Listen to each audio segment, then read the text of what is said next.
You checked LinkedIn, Judah. I'll check YouTube. Actually, make sure YouTube is set up the right way with live. Do that first if you could. Please, thank you. All right, viewers and listeners, we're going to rock and roll here in a matter of moments on the show.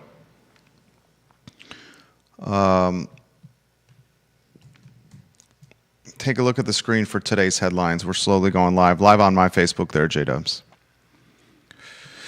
Like and share the show. Like and share the show. Take a look at the screen for today's headlines. It is a busy show for us on the water cooler of content and conversation. We are live on my Facebook and live on YouTube. We work hard for you. The only thing we ask in return is that you like and share the show. Ladies and gentlemen, please. I will confirm I Love CVille Facebook. We are live on I Love CVille Facebook, Judah.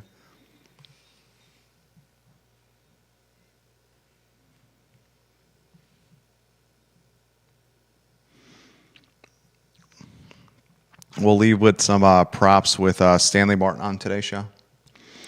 You confirm LinkedIn, if you could. LinkedIn and YouTube are good. Fantastic. Twitter is good. You get the group.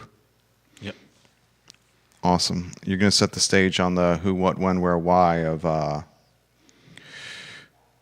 the Royal Rumble. There's a Royal Rumble brewing right now between the Charlottesville Teacher Union and the Charlottesville School Board and Superintendent Royale Gurley, Dr. Royale Gurley. I thought both sides looked bad on this. I don't know if you agree with that, Judah, but I think both sides look bad on this. I think that what the school board wrote makes the union look bad. There's a response from the CEA, which Teacher Union, which says essentially, hey, you're moving a little faster this year than you did last year, and there's no reason that this should have ended up this way. Yeah, well, we'll talk about it. Tonight, there's a joint meeting with the school board and Charlottesville City Council, and I would encourage the viewers and listeners to grab your popcorn because it's going to be a heated meeting over at, was it at Walker? Yep. Monday evening at Walker Upper Elementary, 5 p.m. Yeah, 5 p.m. It's going to grab your popcorn, Judah. Judah's going to be there with his buttered popcorn. What else are you going to be? Do you like Snicker bars? Are you a Snicker bar kind of guy? No, I got to find myself. We've talked about this. It's Goobers for me all the way. Goobers, that's right. You're not a chocolate guy, right? There's chocolate and Goobers. I like chocolate. But you're not a sweet tooth kind of guy. No, like I have a terrible sweet tooth. I love Goobers, but I don't go out of my way to find sweets and candy and stuff. If you're watching on YouTube, hammer that like button on YouTube, guys. Like and share the show. Subscribe to our YouTube channel. Search the I Love CVille network. Somewhere Albemarle County and its school board are chuckling and quiet because the attention's not on them. All right, we're gonna rock and roll here on the program. We got Chief Brackney in the news, hired at Jackson, Mississippi, as the police chief. Very curious of your take on that, Judah. Very curious of your take, viewers and listeners. And viewers and listeners, we'll talk Stefan Freeman and Hunter Smith on the program today. Like and share the show. Let's rock and roll, J-Dubs, when you're ready. Quiet on the set.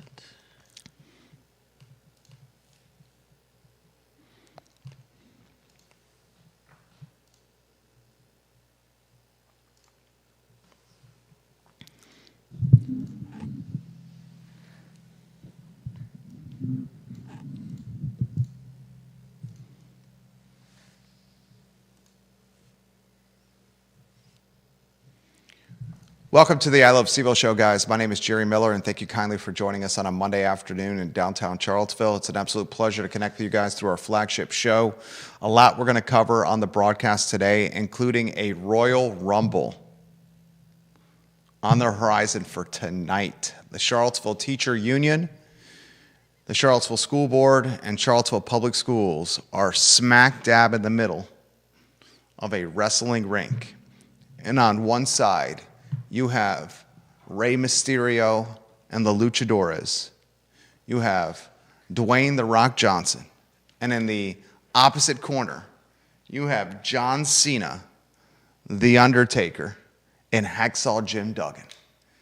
But instead of spandex, 2x4s, and rubber mask, ladies and gentlemen, it's going to be Dr. Royale Gurley and his bow tie and pinstripe suit, Ziana Bryant and her aggressive school board mentality, and Shannon Gilligan and her activists in her corner chomping at the bit to fight for a 10.5% raise for support staff. This story is one, ladies and gentlemen, that will captivate your attention.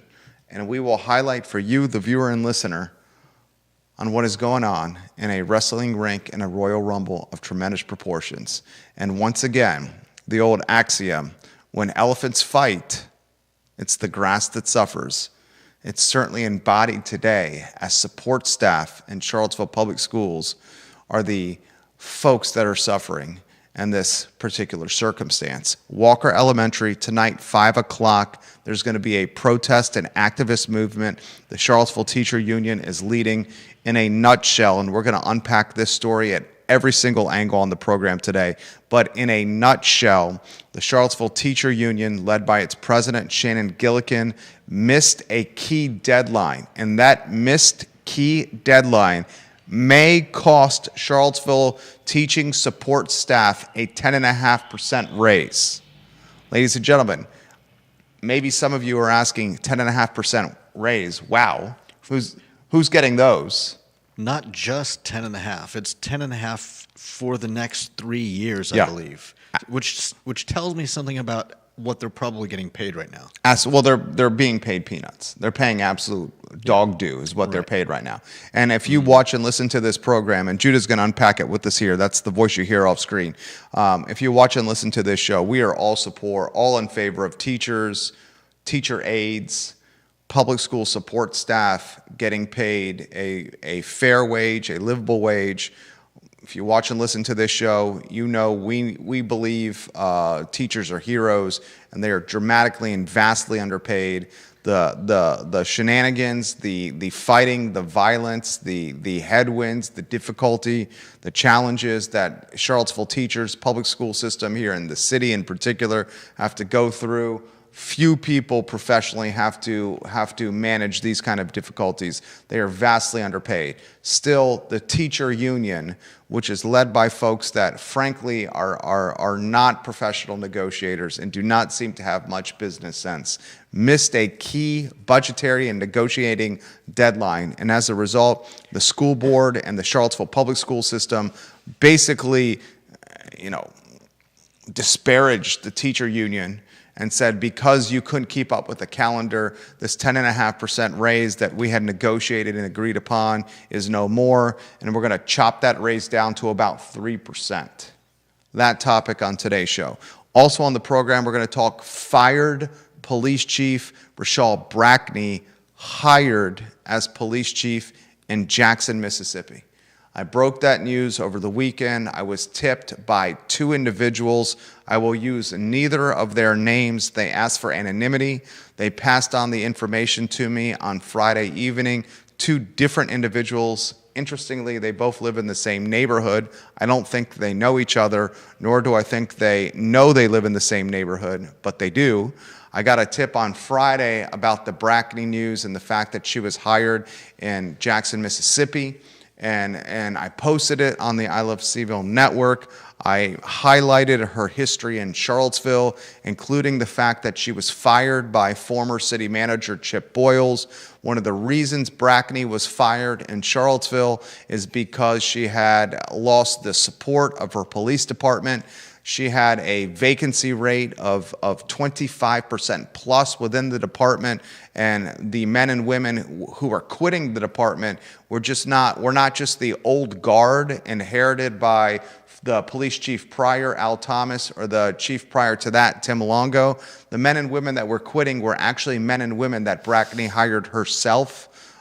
It showed how much friction and discombobulation kind of existed within the department under her leadership. I highlighted some of those elements in my commentary on the I Love CVille Network. I also highlighted in my commentary on the I Love CVille Network over the weekend that Brackney filed a $10 million lawsuit against the city of Charlottesville, alleging she was fired because of race, because she was a woman.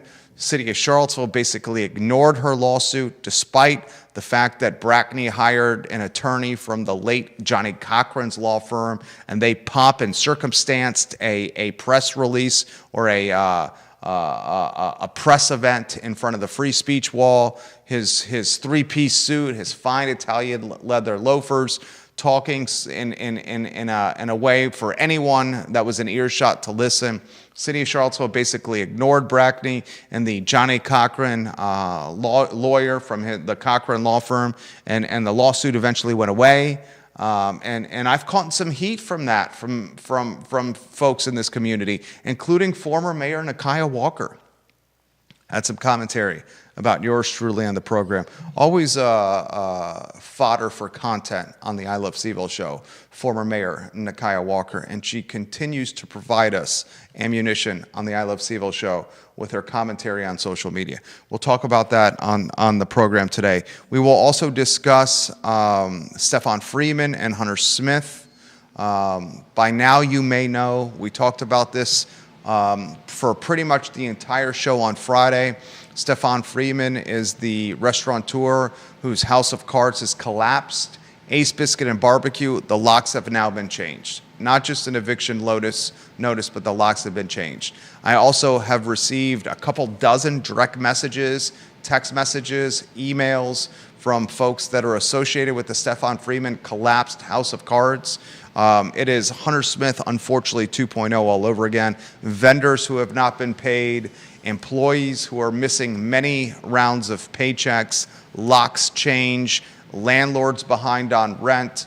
We're told the locks have been changed on the downtown mall, and we're now left as taxpayers and as Charlottesvillians navigating the collateral damage. And I'm going to ask you, the viewer and listener, this question, now that we've kind of navigated or assessed the collateral damage, digest the collateral damage, who is in fact worse for the city of Charlottesville? Who is worse for the city of Charlottesville? Hunter Smith or Stefan Freeman? That topic on today's show. And I also want to highlight a real estate mogul, a real estate tycoon. This individual's name is Richard Spurzum. He's the owner of Neighborhood Properties. Neighborhood Properties, a titan in the real estate category in Central Virginia.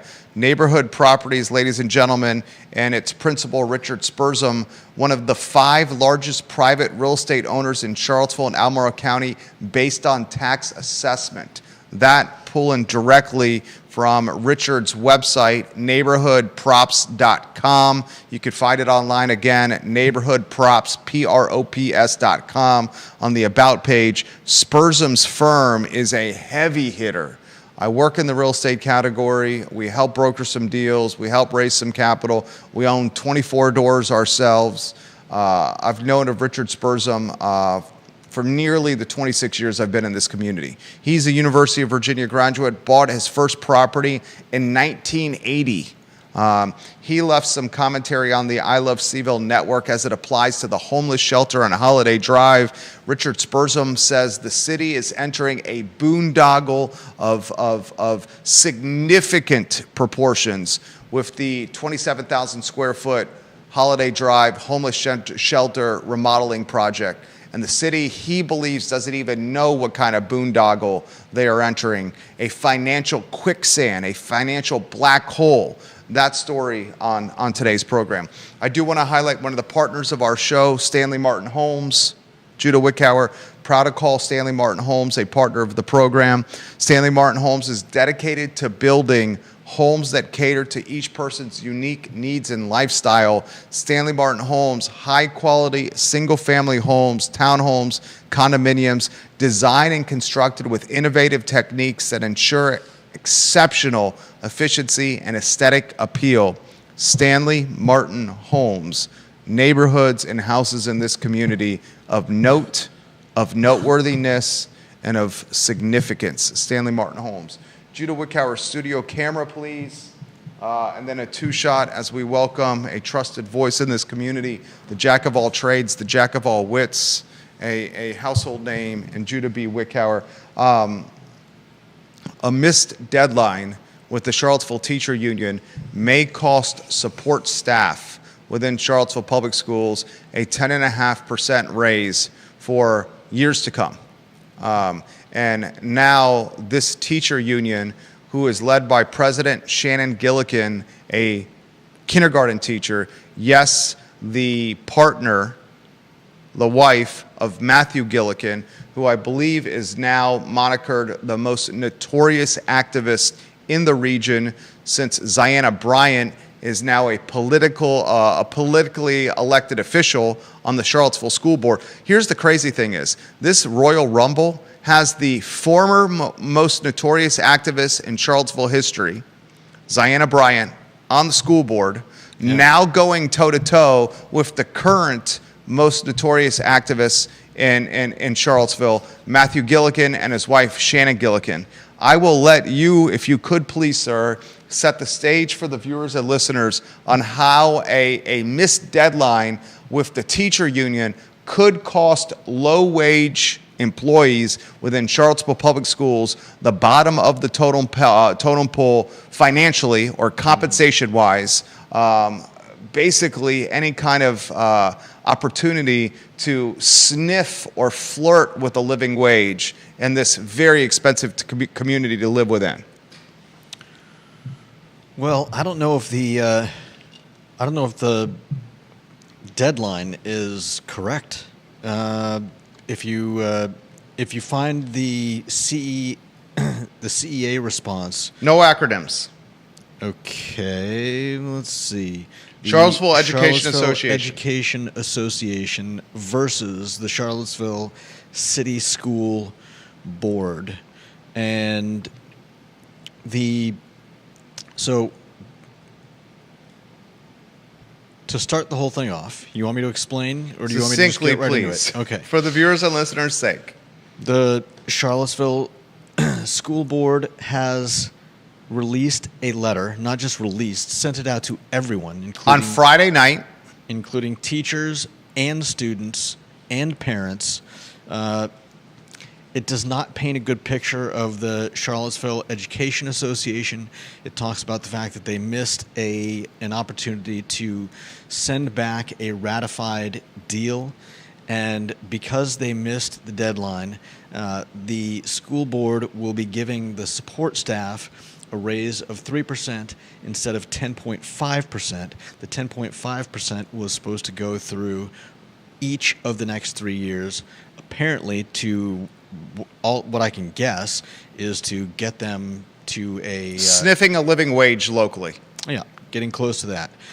The CEA released their response fairly, well, it was 2 days ago. So they did a pretty quick turnaround, because I'm sure they had to run this by their lawyers. They did. Friday night, the school board and Charlottesville Public Schools threw the teacher union under the bus in a widely distributed message to teachers and parents. I've been told the students got it as well. Yep. This message from the public school system and the Charlottesville School Board, co-signed by both, basically associated the Charlottesville Teacher Union with leadership malpractice. The letter from the school board and the public school system said the teacher union missed a deadline, and because of that missed deadline, a 10.5% raise that both the teacher union, the school board, and the public school system, all three of them agreed to. This missed deadline resulted in the deal imploding, and the school system and the school board saying, no, we're not going to give the support staff, the teacher aides, the janitorial staff, the maintenance crew. You're talking the cafeteria workers. You're talking the bottom of the totem pole financially. I'm not talking humans, bottom of the totem pole. I'm talking compensation, bottom of the totem pole. Yeah. The school system and the school board said, that's it. you missed the deadline. You guys are going to get the 3%. You're not going to get the 10.5. And the reason you're not going to get the 10.5 compounded over the next 3 years is because the Shannon Gillikin-led teacher union missed this deadline. If you got beef, eat a pork chop and take it up with them. Yeah, and they made it sound good. They made it sound like it wasn't just, hey, we're not giving this. They made it into a kind of, we had a deal, you were going to give something, we were going to give something, and without the ratified deal, we can't go ahead. Because why would you? If one side, if you're not sure the other side is going to come through with their end of the deal, there's no deal. However, the CEA paints a different picture in their response, and essentially saying that there was no deadline. We've continually asked for dates from the school board. We have not received any. In fact, they note that last year the same thing happened. They were allowed to ratify their deal or whatever, and that went through. That was approved.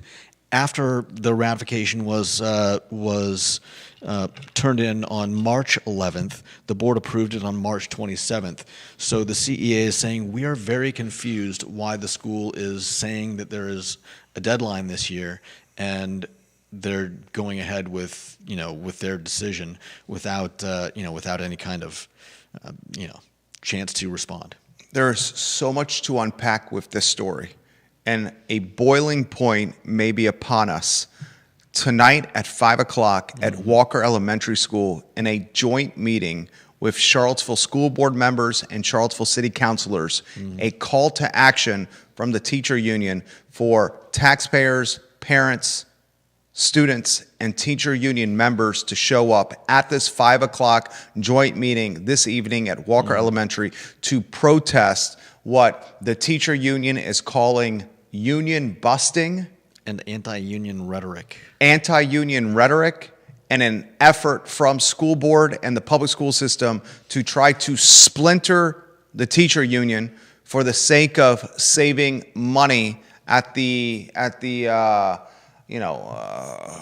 feet or on the backs of the lowly paid in the public school system. This is a crazy effing story. I'm going to unpack this further. Here's another dynamic.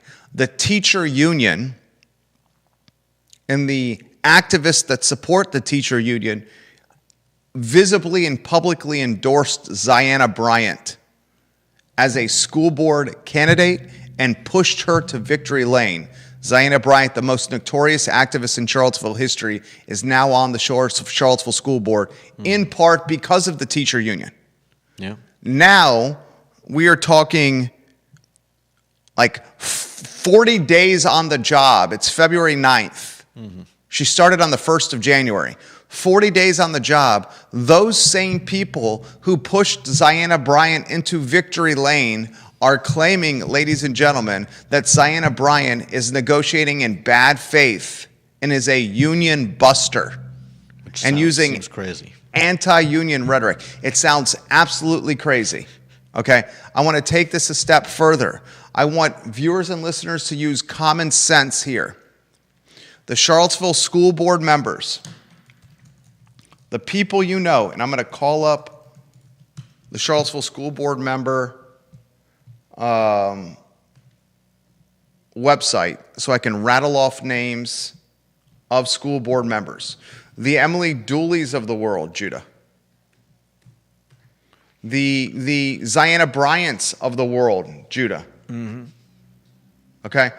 Do you think the Ziana Bryants, the Emily Dooleys, you get the school board members elected official list if you could? Yeah, we've got, let's see, the Charlottesville City School Board, Lisa Torres, Chair, Amanda Burns, Vice Chair, Ziana Bryant, Shimura Cooper, Emily Dooley, Chris Meyer, and Nicole Richardson. This is arguably one of the most progressive, union-friendly school boards out there. One would think. Ziana Bryant literally got elected in large part due to the teacher union. If anyone believes, and you're reading the tea leaves correctly, that Emily Dooley, Lisa Larson Torres, Ziana Bryant, and the other names mentioned by Judah Wickower are anti-union, are union busters, or are utilizing union tactics or anti-union rhetoric to splinter a union, you're not reading the tea leaves correctly. I also want viewers and listeners to hop in their DeLorean and punch into the flux capacitor the year 2025. Sometime last year, Doc Brown, Marty McFly are hopping in the DeLorean, and they want to take a trip into the past when, if you remember, the Charlottesville Teacher Union in 2025, when the Federal Executive Institute was given by the Trump administration to Charlottesville Public Schools. And then, in the bottom of the ninth inning, was snatched away from the teacher union, snatched away from the public schools, and then given to the University of Virginia. That's when the teacher union, led by Shannon Gillikin, told anyone and everyone who would listen, if UVA doesn't give us back the Federal Executive Institute, their teachers that are at the Curry School of Education, their students, will not be welcomed into our public school classroom to teach our students ever again. And we sat here on the I Love CVille show and we said, wait a second, Shannon Gillikin, you are the president of the teacher union, and you are literally telling anyone who will listen that the Curry School of Education students that are pursuing their masters at one of the top education schools in the country cannot go into classrooms at Charlottesville Public Schools and offer free pro bono expertise in classrooms that are challenged, do not have the resources, and often have not the best student-teacher ratios.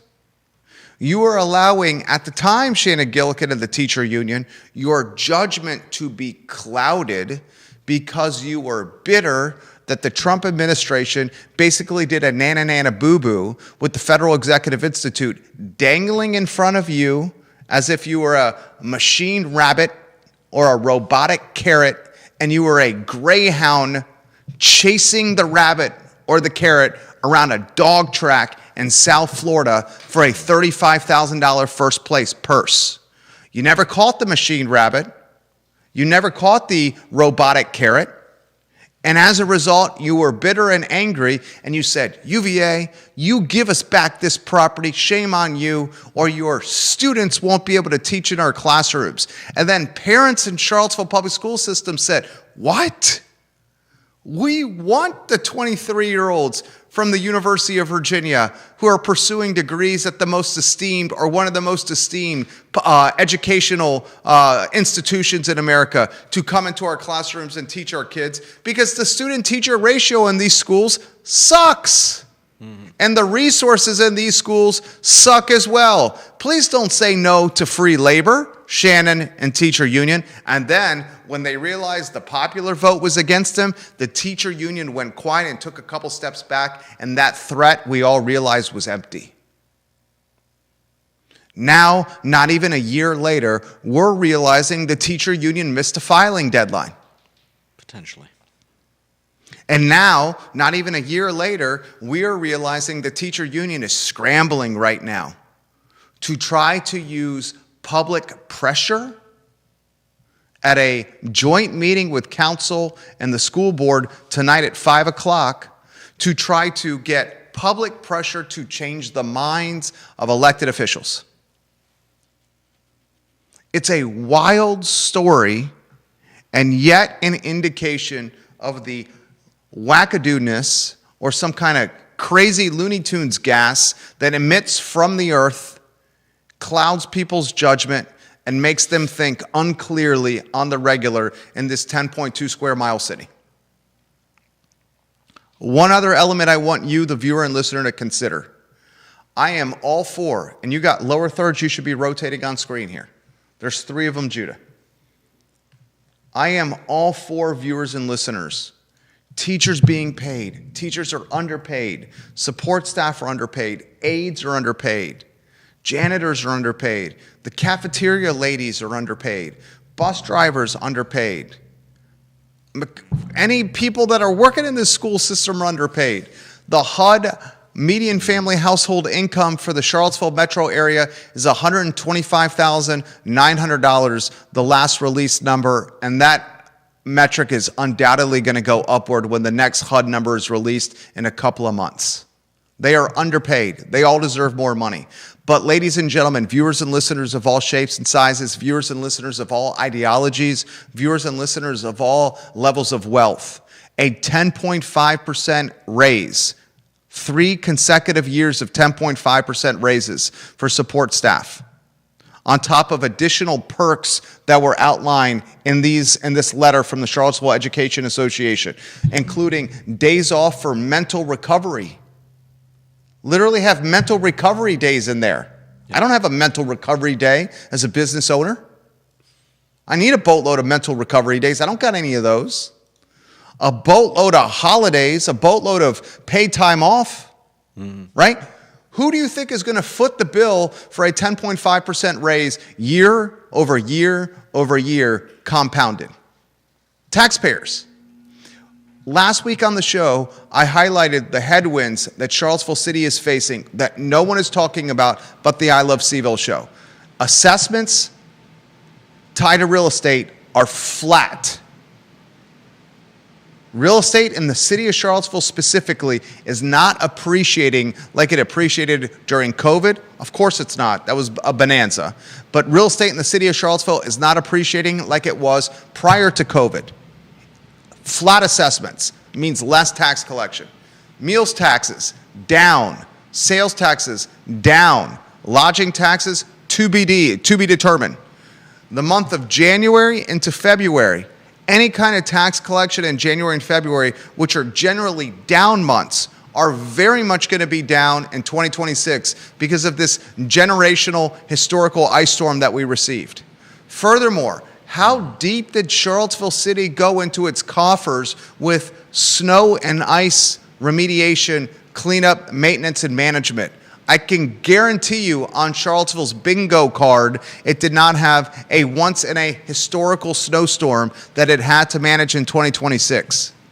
Furthermore, you have 10.5% raises 3 straight years for support staff in the city and other union-led endeavors in Charlottesville that are causing the city to go deeper in their pockets to allocate capital, dry powder that they otherwise did not. Throw in the $6.2 million for the homeless shelter, another $5 to $10 million to remodel it, and more on that homeless shelter in a matter of moments with Richard Spurzum, a real estate titan, offering to embark upon. You see why the city has dramatic headwinds in front of it with its budget and with tax collection, and you see why the city is already hinting to you, the taxpayer, that the real estate tax rate and the tax rate on personal property is going to escalate because they need incremental revenue sources at a time where their budget is clearly being hit from a number of different sides and angles. Viewers and listeners, put your thoughts in the feed, and I will relay your commentary live on air. Judah Wickhauer, it's your time to shine. My time to shine. I mean, this is turning into a he said, she said, and I don't think we're really going to have an answer about who was ultimately in the wrong here. As I mentioned, the Charlottesville Education Association is alleging that they thought they had time. They asked for dates. They did not receive dates. And they were going on what happened last year, where there was approval well into March. And so they are confused that the same timeline of events is not possible this year, and grave concerns about their bargaining unit being harmed by this escalated timeline. But we would need to talk to someone who obviously has inside information to confirm or deny the I suppose you could call them accusations of both the Charlottesville City Schools and the Charlottesville Education Association. If support staff with Charlottesville Public Schools, the aides, the cafeteria workers, the janitors, the support staff, if they miss out on this 10.5% raise, I would very much encourage the Charlottesville Education Association to call a meeting and to question legitimately the leadership that's in play with the teacher union. Specifically, a move to vote out the leadership that's in position right now. Because missing deadlines is the most basic of basic when it comes to running a union. It's like the third-party law firm that was hired by the city missing a filing deadline with the new zoning ordinance. And that missed filing deadline with the new zoning ordinance with the high-powered third-party law firm almost cost the city years of effort and sweat equity and taxpayer money with the new zoning ordinance. We lambasted the third-party law firm for missing that filing deadline, and rightfully so, because it's basic business. And if we lambaste the third-party law firm for missing a filing deadline with the new zoning ordinance lawsuit, we must hold of equivalent accountability the Charlottesville Teacher Union for missing a deadline tied to a 10.5% raise for the folks on a totem pole financially that are at the bottom, that are struggling to survive and pay their bills. Comments are coming in faster than I can keep up. We have counselors, school board members watching the show right now, print, radio, and television watching the show right now. And I'll tell you, the Albemarle County school board members and the Albemarle County supervisors that are watching the program, somewhere behind the scenes, they're doing their Mr. Burns impersonation right now. Their fingers tapping like this and going, excellent. Because they realize the negative attention is not on Albemarle County, its school board, and its supervisors, a $250 million new school in northern Albemarle County that maybe taxpayers will have to pay, and the Allison Spillman absurdity of using the KKK comparison with students at Western Albemarle High School. Yeah. It's another school system and another school board that's in the news cycle front and center, and not Albemarle's. That's why they're Mr. Burnsing excellent in the background right now. Conan Owen is watching the program. Sir Speedy of Central Virginia. Ladies and gentlemen, Sir Speedy of Central Virginia is who you contact for any signage needs. They've done the vinyl lettering on our storefront window, the banner directly behind me, our real estate portfolio, 24 doors. The tenants that move into our portfolio of offices use Sir Speedy of Central Virginia for their signage needs. Direct mail, merchandise, uniforms, trifolds, stickers, lanyards, you name it. Sir Speedy of Central Virginia, Darden educated, Conan Owen of Sir Speedy of Central Virginia. He says missing a key deadline seems to be a basic requirement for any aspect of city government. I concur. I concur. Vanessa Parkhill's watching the program, the Queen of Earlysville, her photo on screen. When our local government puts policies in place similar to those in the state of California, we can expect the local economy to follow suit. That state is in a serious financial position, flirting with requesting some kind of bailout. Why don't our leaders see where California is and where California is heading and try to keep that from happening to Charlottesville, Albemarle County, and Central Virginia? I mention this live on air, period. Thank you for watching. Send it. Let's go to direct message. Deep Throat, number 1 in the family. His photo on screen. Deep Throat says this: I mean, the bottom line for me on the Charlottesville Public Schools versus the Charlottesville Education Association dispute is this. Does anyone who's watching or listening to Jerry's show actually think Ziana Bryant and Emily Dooley and the Charlottesville School Board are union busters? Right. They are bog standard progressives, generally quite sympathetic to unions. I find it hard to believe the Charlottesville Public School Board is going to act aggressively toward the union without justification. On the other hand, is Shannon Gillikin and the rest of the Charlottesville Educational Association leadership generally of marginal competence, or are they hot-headed and weak on details? Absolutely, we know the answer to that, Deep Throat says. So without very convincing evidence to the contrary, I conclude this is just a Charlottesville City Schools school board saying, hey, the teacher union screwed up.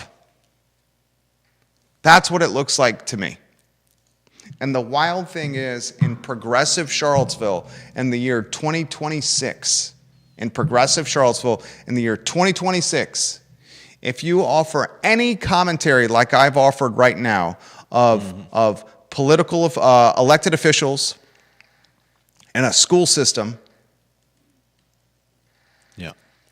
doing things by the letter of the law and following deadlines, and offering commentary that appears to be in any capacity against a teacher union, whether meritable or not, the sympathetic teacher union will always be seen as the Rudiger or the underdog. The reality is the underdog, the Rudy from Notre Dame, missed a filing deadline.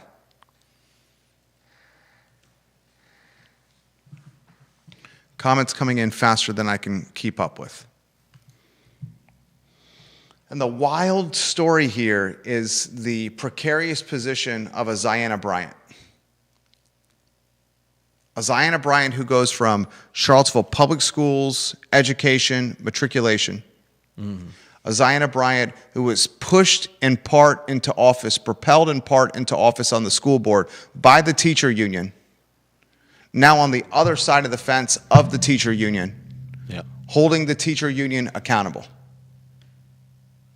And this is why I say when it comes to elected officials in the city of Charlottesville, half the community will hate your guts, 25% will support you, and the remaining 25% will not even know your name.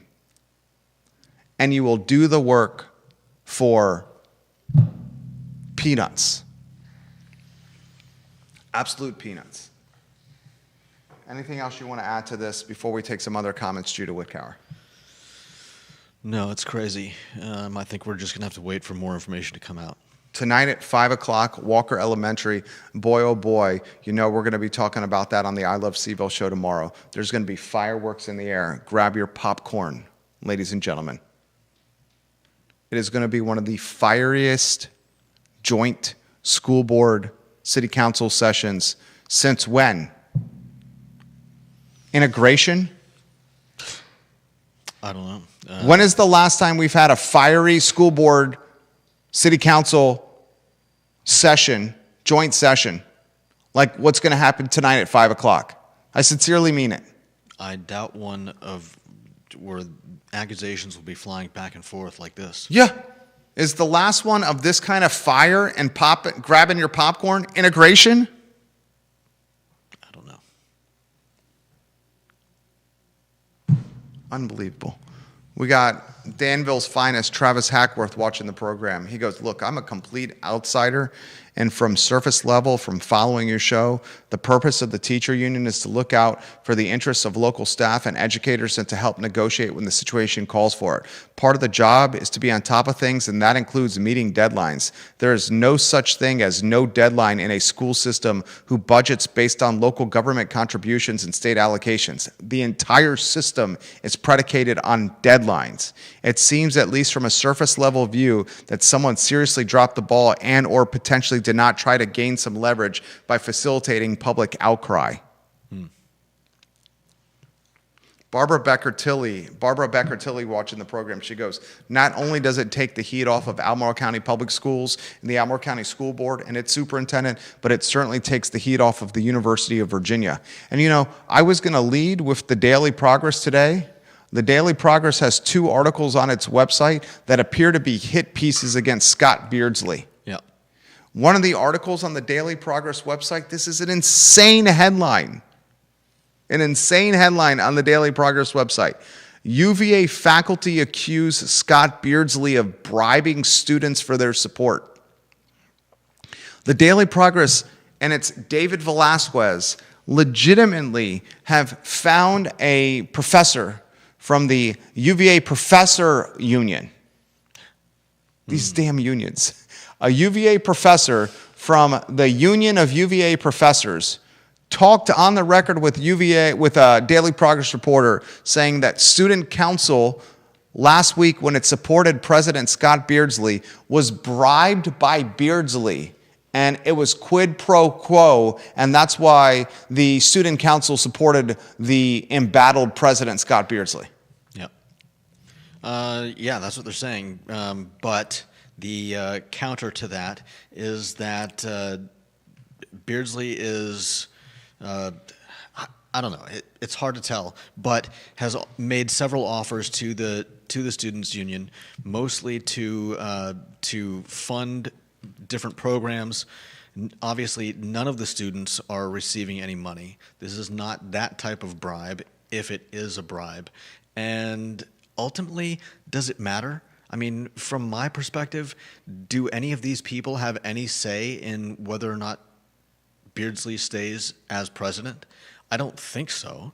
So it sounds like they're just mad at each other for not providing a united front. The UVA faculty union says student council was bribed, and they point to this. This is insane. They point to the fact that student council negotiated funding toward traditions such as the annual Christmas time lighting of the lawn in a program that provides textbook reimbursements to students. Student council negotiated this revenue from Beardsley to support traditions and relief when it comes to textbook reimbursement. And then the teacher union at UVA is spinning that as that's why student council offered their support of Beardsley, the embattled president. Yeah, because the discussion over what Beardsley would provide to the students' union happened just before their resolution to support him, which, to be fair, does sound a little bit questionable, but. Again, ultimately, does it matter? And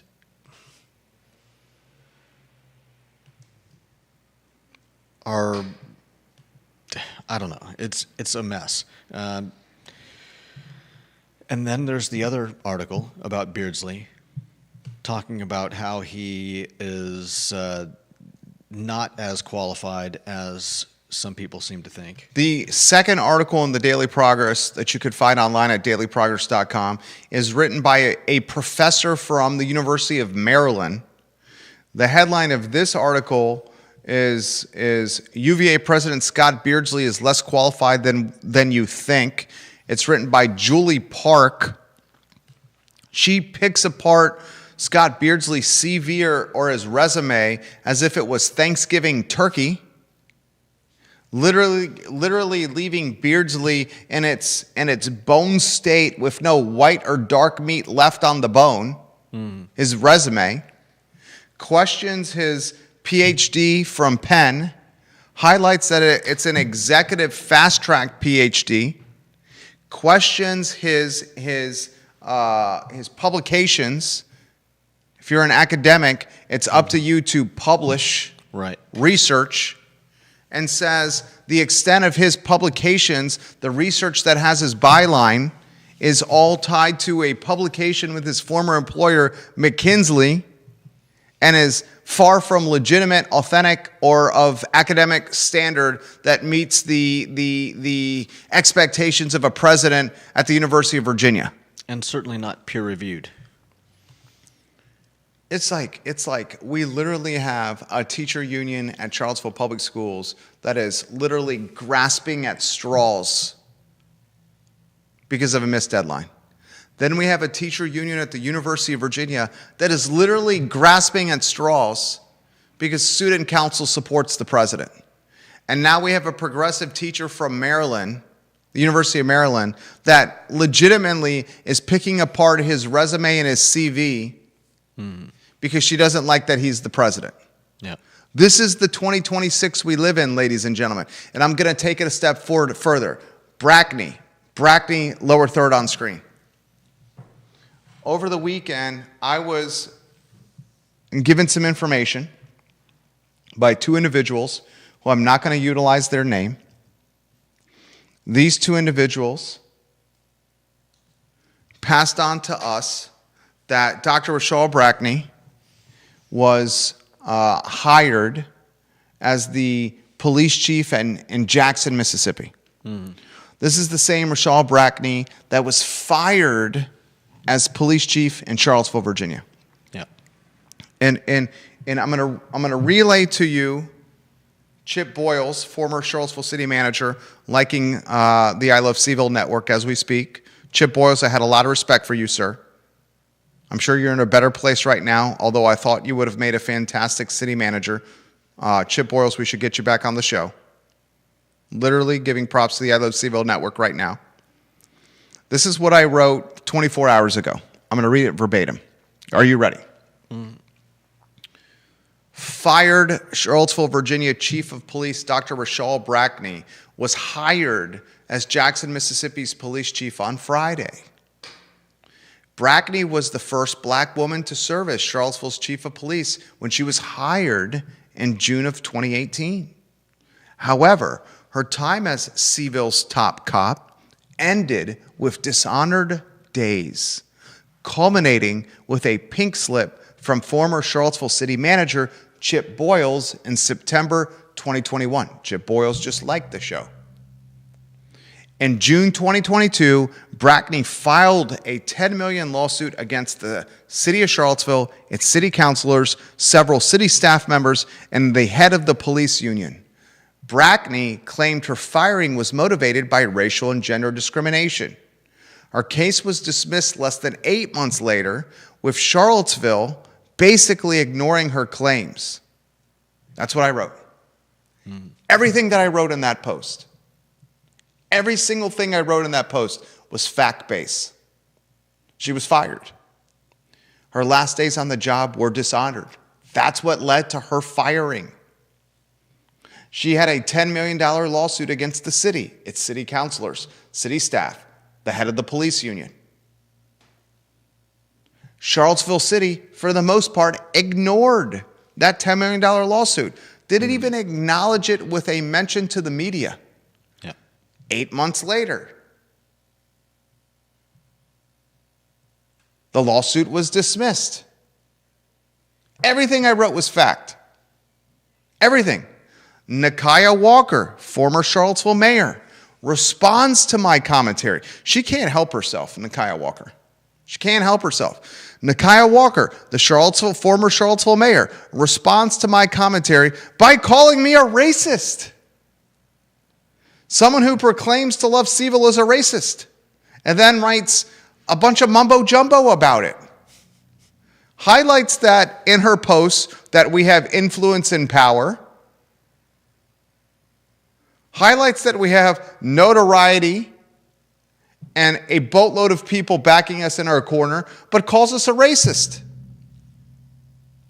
How in 2026, when you are the water cooler of content and conversation, that's what our platforms become. Whether people want to admit this or not, we published the Brackney News after receiving tips from two very reliable people.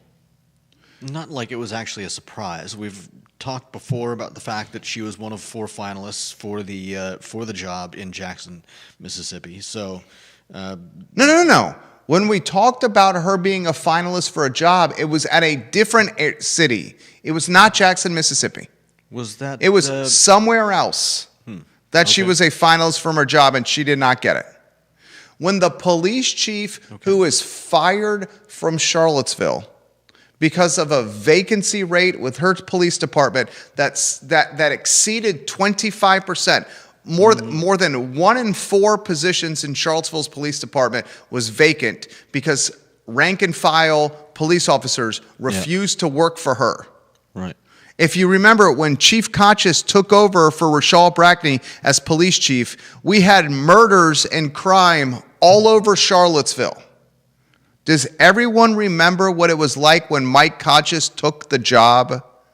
There was crime, gunfights, murders. There was the OK Corral in the shadows of the Omni Hotel, a gunfight next to the Omni Hotel.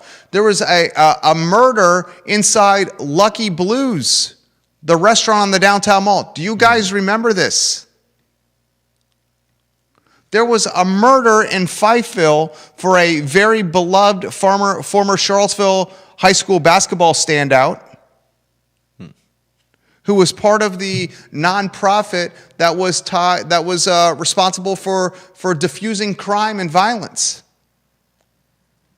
Kochis took over a Charlottesville that was riddled with violence, which was the wake of very near the time of directly correlated with the police department that had 25% vacancy rate.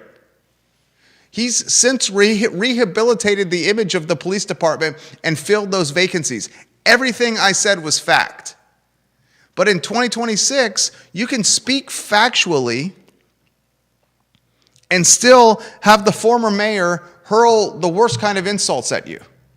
In 2026, you can miss a filing deadline where your least paid staff are on the cusp of missing a 10.5% raise, and still you can have the community have your back because you're sympathetic.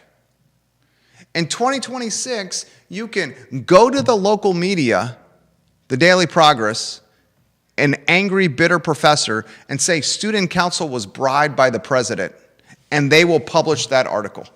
Mm-hmm.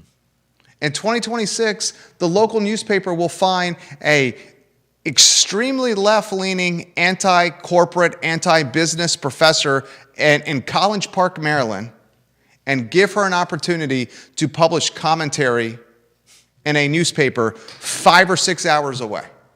Mm. Think about it. It's wild, the world we live in now. No doubt. And why I think this format works on the I Love CVille show is we cut through the BS and the crap and just tell you how we see it. I am not a journalist. This is my commentary. I am not answering to an editor or a publisher. We're unaffiliated, unafraid, unabashed. Mm-hmm. And we always will be. The Brackney news is news because she got a new job.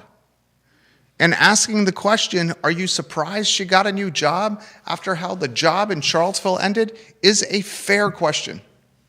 Some of the details are interesting. She has been, since her firing, she's been working as a teacher. She's a distinguished visiting professor of practice at George Mason University in Fairfax County. She's got 2 courses this semester. She also hosts a weekly podcast called Black Arm of the Law. She also is working on a book, The Bruising of America, When Black, White, and Blue Collide. And this is, I think, one of the oddest parts of this whole story. The station, a Jackson television station, WLBT, reported on the hiring and noted that of the 4 finalists, records reveal all 4 of the candidates have been parties to state or federal lawsuits related to their current or previous positions. Do you know what that's an indication of? That they're hard up for someone to take the position? There it is. The 4 candidates for chief of police in Jackson, Mississippi, all have what, Judah? Say it again. All have been parties to state or federal lawsuits related to their current or previous positions. The crime rate, the murder rate, the level of poverty, the level of desperation in Jackson, Mississippi is at all-time high in our country. You consider the level of violence in Jackson, Mississippi, the crime, the uncertainty, the fragility. Mm-hmm.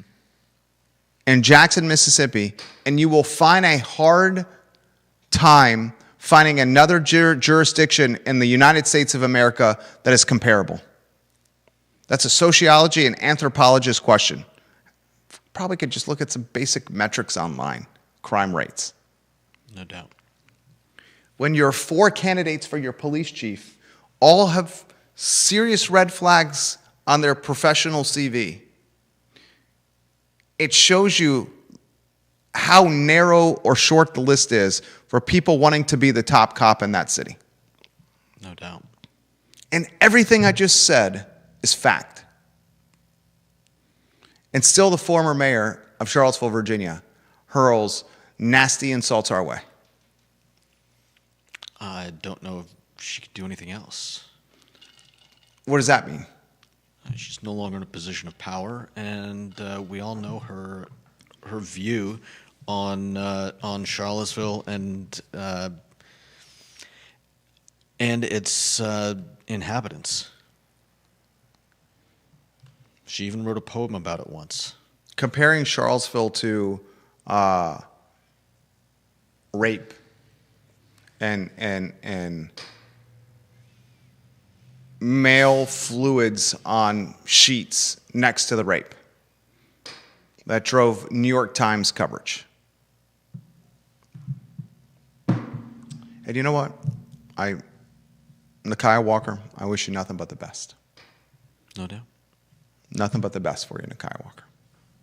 Carol Thorpe watching the program. Brackney was up for and rejected as a potential police chief in Dallas, Texas. She's right. That's the one we were talking about. Thank you, Carol Thorpe. You follow the news as closely as we do. We appreciate that. Joanne Mackey is watching in Keswick, and she says, what you're doing right now is exactly why I love your show, Jerry. That's Joanne Mackey. Exactly why I love your show, what you're doing right now. Thank you, Joanne Mackey. And she says, nasty and personal insults are always from those who cannot discuss. The former mayor is a very unhappy person. No doubt. Certainly appears that way, Joanne. 100%. All right, next headline, as we're 1 hour and 3 minutes into this show. I want to highlight a real estate tycoon. His name is Richard Spurzum. He owns neighborhood properties. You can find them online at neighborhoodprops, PROPS.com. I would encourage you to click the About page on neighborhoodprops.com. Shows you about a paragraph and a half the history of Richard T. Spurzum. This guy is a known commodity in real estate circles locally. I've known this name for nearly the 26 years that I've lived in this community. And certainly as I've gotten deeper into real estate, into deal flow, this name pops up often in my comings and goings. He, in 1980, Richard Spurzum, made his first real estate investment as a 19-year-old second-year Eccles Scholar at the University of Virginia.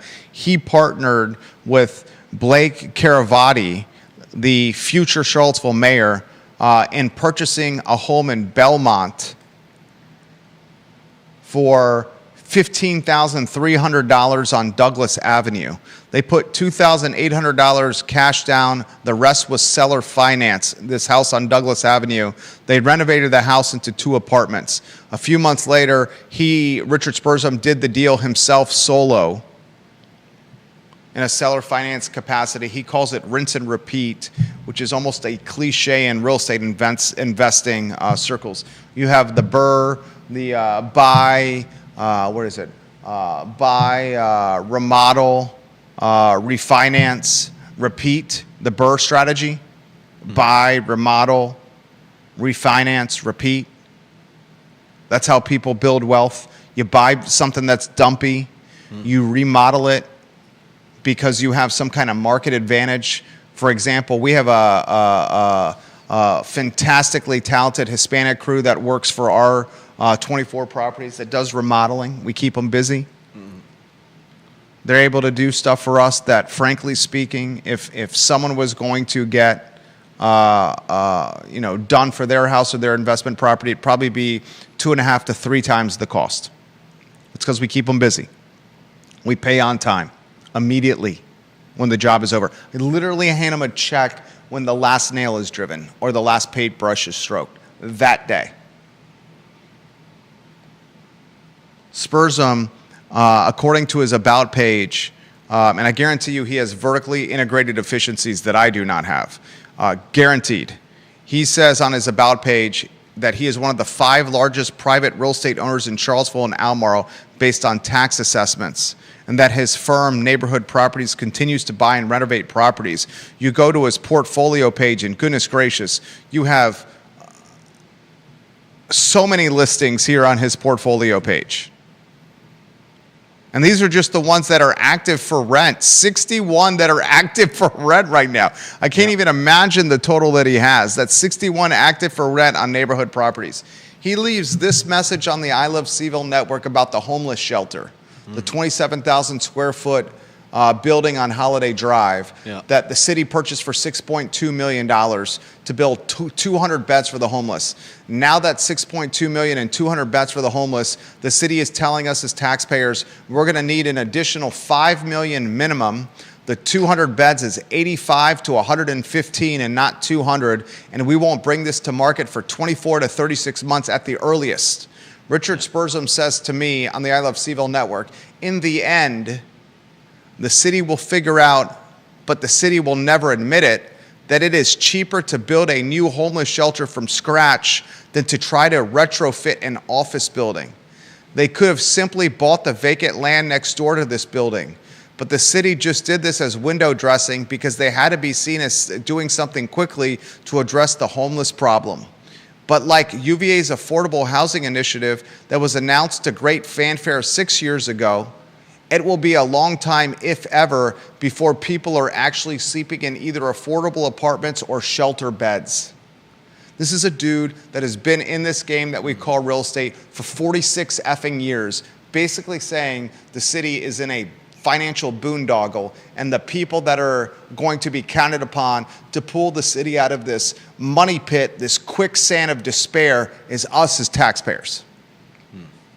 He's saying retrofitting an office building is an absolute idiot move. Yeah. That's what he's saying. He's saying it would have been cheaper to just build it from scratch. Ground up. Is what he's saying. Unbelievable. Next topic on the show, I want you, the viewer and listener, to help us answer this question.